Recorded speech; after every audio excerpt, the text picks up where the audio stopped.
April 3rd, day 34 of Operation Epic Fury, and the most chaotic, most contested, most consequential 12 hours of this entire war just unfolded in the skies over Iran, leaving the world with a downed American aircraft, a missing pilot, a manhunt across mountainous Iranian terrain, and a propaganda war so intense that distinguishing fact from fiction has become its own operational mission. Here is what is confirmed. Here is what is disputed. And here is why the real story is far more significant than anything Iranian state media is claiming. On April 3rd, Iran's IRGC claimed it had shot down a second U.S. fifth-generation F-35 fighter jet over central Iran using a newly deployed IRGC Aerospace Force air defense system, stating that given the massive explosion on impact, the pilot was unlikely to have ejected. Within hours, the story fractured into competing realities. The Aviationist, one of the most authoritative military aviation publications in the world, examined the crash site images Iran released and reached an immediate and definitive conclusion. The debris does not belong to an F-35 Lightning II.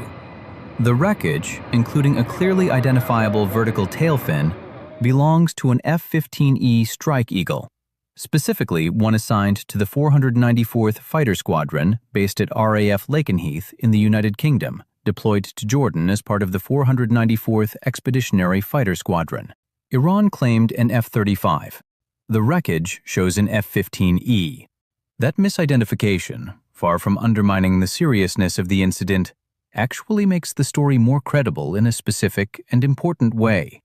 Someone also suggested the crash site was the location where 3 F-15Es had been shot down in a friendly fire incident on March 2nd.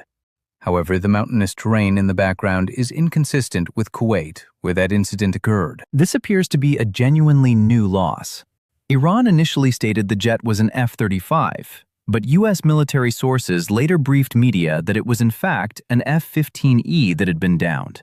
Both the U.S. and Iranian militaries launched searches for the pilot, with Iranian authorities urging citizens to join the hunt across a rural and mountainous region in Kogiluye and Boye Ahmad province. That detail, both militaries searching for the same pilot simultaneously, is not a routine wartime development. It is an extraordinary situation with implications that extend far beyond a single aircraft loss. Iranian state broadcaster IRIB posted on social media that civilians had driven toward the crash site in private vehicles, with many people in southwestern Iran attempting to locate the American pilot, while Iran's armed forces publicly urged the public not to mistreat him. Local channels reported that the pilot had ejected from the aircraft and announced a reward for anyone who captured him alive. Tasnim news agency claimed U.S. attempts to rescue the pilot had failed, reporting that American forces conducted search operations for hours using Black Hawk helicopters and a C-130 Hercules aircraft in an active rescue effort.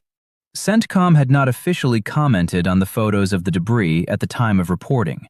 However, earlier on the same day, CENTCOM had firmly rebutted a separate Iranian claim, posting publicly that all U.S. fighter aircraft were accounted for after the IRGC claimed to have downed a jet over Keshem Island. CENTCOM noted that Iran's IRGC had made the same false claim at least half a dozen times during Operation Epic Fury. That pattern of false Iranian claims is essential context, but it does not explain away the physical wreckage now circulating from a confirmed crash site in mountainous Iranian terrain. Images that independent aviation analysts say appear genuine and consistent with F-15E components, including wing sections, tail structures, and what appears to be a significant impact crater consistent with a fighter-sized aircraft striking ground at speed. Here is the verified aviation record of this conflict that provides critical background. On March 19th, U.S. officials confirmed an F-35 had made an emergency landing at a U.S. airbase in the Middle East after a combat mission over Iran, with the pilot suffering shrapnel wounds and in stable condition. CENTCOM confirmed the emergency landing, while the IRGC claimed it had seriously damaged the aircraft. Iranian media released video purporting to show the interception through a forward-looking infrared system. That March 19th incident established a verified precedent. Iran's air defense systems, despite having absorbed weeks of American and Israeli strikes targeting radar networks, missile batteries, and command infrastructure, retain enough residual capability to threaten American aircraft operating at certain altitudes and in certain mission profiles over Iranian territory. On March 2nd, 3 United States Air Force F-15E Strike Eagles were shot down over Kuwait in a friendly fire incident involving Kuwaiti air defenses, with all 6 crew members ejecting safely. That incident demonstrated the extraordinary complexity of operating high-tempo strike packages in a congested, multi-nation air defense environment, where coalition communication failures can produce outcomes indistinguishable from enemy action. The April 3rd incident appears to be something different from both. An F-15E lost over southwestern Iran, a pilot down, a rescue operation underway in hostile terrain, a manhunt involving Iranian armed forces, civilian volunteers, and American search and rescue assets simultaneously operating in the same mountainous region. Now place this aircraft loss in its broader strategic context. In his primetime address, Trump stated that U.S. forces have no anti-aircraft equipment remaining in Iran to threaten them, that Iranian radar is 100% annihilated, and that America is unstoppable as a military force. That claim now sits alongside verified wreckage of an American aircraft in Iranian territory and an ongoing search for a pilot whose status remains unconfirmed. The gap between that rhetoric and this operational reality is the most strategically significant story of April 3rd. Iran's conventional military has been devastated. Operation Epic Fury has destroyed or incapacitated more than 120 Iranian naval vessels across both the Islamic Republic of Iran Navy and the IRGC Navy. Iran's missile production has been reduced to zero. Its drone attack rates have dropped by 95% and missile attack rates by 90% from their peak. But a military reduced to zero conventional naval capability, with its air force largely destroyed and its missile infrastructure in ruins, still shot down an American aircraft on April 3rd. That is not a contradiction.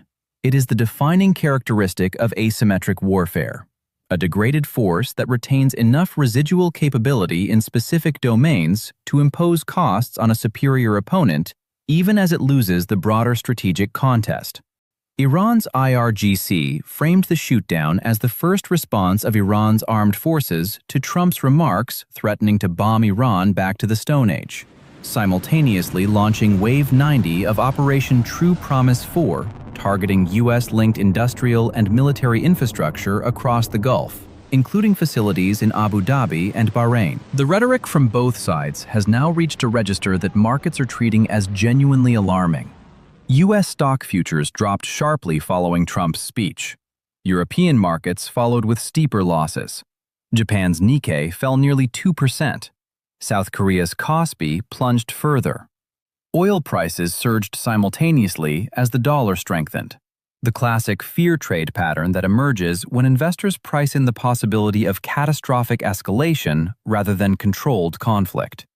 What the April 3rd aircraft loss confirms, regardless of whether the pilot is recovered safely, regardless of whether Iran's F-35 claim is propaganda or misidentification, is that this war has not entered a clean, final phase of American dominance. It has entered a phase where both sides are escalating simultaneously, where rhetoric is hardening on both sides, where markets are pricing in scenarios that go beyond what either government is publicly acknowledging, and where a downed pilot in mountainous Iranian terrain represents a human and strategic pressure point that no airstrike can resolve.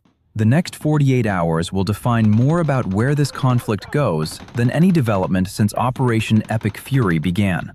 If this gave you the clearest and most complete picture of what actually happened on April 3rd, subscribe to this channel right now. Hit the notification bell immediately.